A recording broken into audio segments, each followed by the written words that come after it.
जय भारत, जय भारत, भारत माता की जय Hind. Good morning to everyone. ముందుగా ఇంత మంచి కార్యక్రమాన్ని ఏర్పాటు చేసినటువంటి మల్లారెడ్డి విద్యాలయాలను గౌరవనీయులు పెద్దలు మల్లారెడ్డి గారిని, వివేక్ గౌడ్ గారిని, మేనేజ్మెంట్ ను నేను మనస్ఫూర్తిగా అభినందిస్తా ఉన్నాను.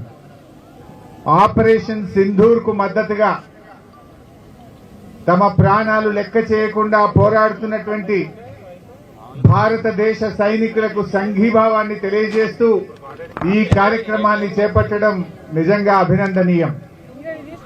మనము సైనికుల్లాగా సరిహద్దుల్లోకి వెళ్లి పోరాడలేకపోవచ్చు, కానీ పోరాడుతున్నటువంటి సైనికుల మనోస్థైర్యాన్ని పెంచే విధంగా వారికి సంఘీభావాన్ని తెలియజేస్తూ ఈ కార్యక్రమాన్ని చేపట్టుకుంటా ఉన్నాం.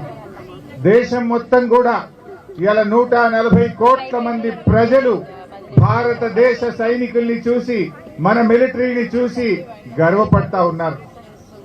మనం జనరల్ గా అనుకుంటాం దేశ సరిహద్దులంటే అది భౌగోళికంగా అని అనుకుంటాం, కానీ దేశ సరిహద్దులంటే కేవలం భౌగోళికమే కాదు, ఈ దేశ ప్రజల ఆశలు, ఈ దేశ ప్రజలందరికీ కూడా భద్రత కల్పించడం.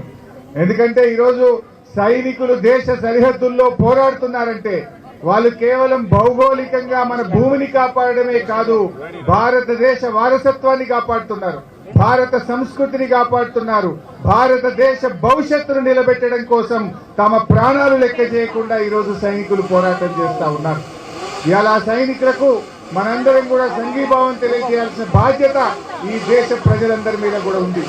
ముఖ్యంగా పాకిస్తాన్ మరి మన దేశం నుంచి విడిపోయినప్పటి నుంచి కూడా మన దేశాన్ని ఇబ్బంది పెట్టాలని ఉగ్రవాదులను పెంచి పోషిస్తూ అనేక సందర్భాల్లో మన దేశాన్ని రకరకాలుగా ఇబ్బందులు పెట్టే ప్రయత్నం చేసింది.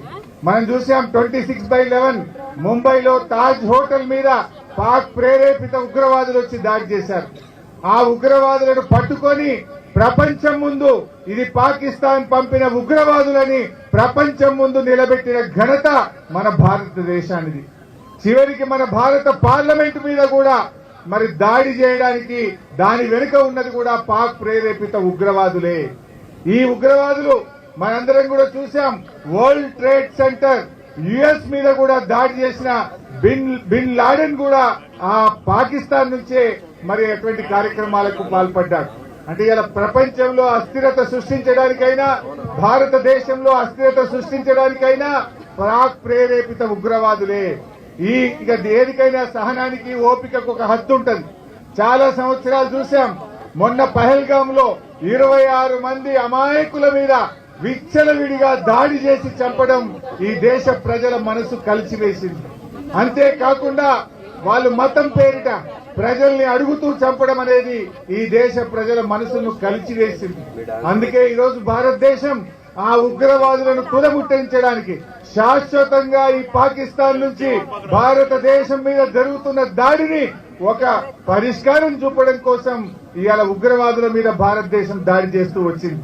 కానీ ఇలా పాకిస్తాన్ ఎన్ని ప్రయత్నాలు చేసినా మన భారత సైన్యం అద్భుతంగా పోరాటం చేస్తూ పాక్ యొక్క కుట్రలను ఎప్పటికప్పుడు కూడా వాటిని ఛేదిస్తూ ఇవాళ ఉక్కిరి బిక్కిరి చేస్తా ఉంది పాకిస్తాన్. మరి ఇటువంటి సమయంలో మనం కూడా త్యాగాలకు సిద్ధపడాలి.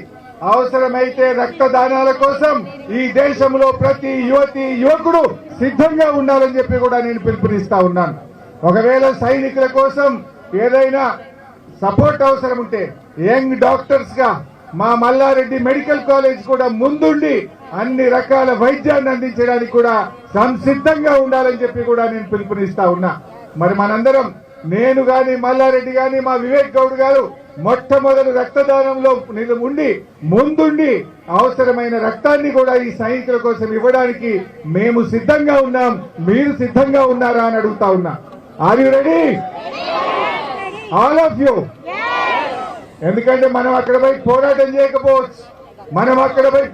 చేయకపోవచ్చు, కానీ ఆ సైనికులకు అవసరమైనటువంటి రక్తదానాన్ని గాని, ఆ సైనికులకు అవసరమైన వైద్యాన్ని గాని, ఆ సైనిక కుటుంబాలను కంటికి రెప్పలాగా కాపాడుకునే బాధ్యత ఈ దేశ ప్రజలది అని చెప్పి మనం చేస్తా ఉన్నా. ముఖ్యంగా భారత సైనికులారా, మీరు అద్భుతంగా పోరాటం చేస్తున్నారు. మీ వెనుక 140 కోట్ల మంది ప్రజలున్నారు. ధైర్యంగా ముందుకు పోండి. మీ ధైర్యమే మాకు శక్తి, మీ నిబద్ధతలే మా అందరికీ గర్వకారణం.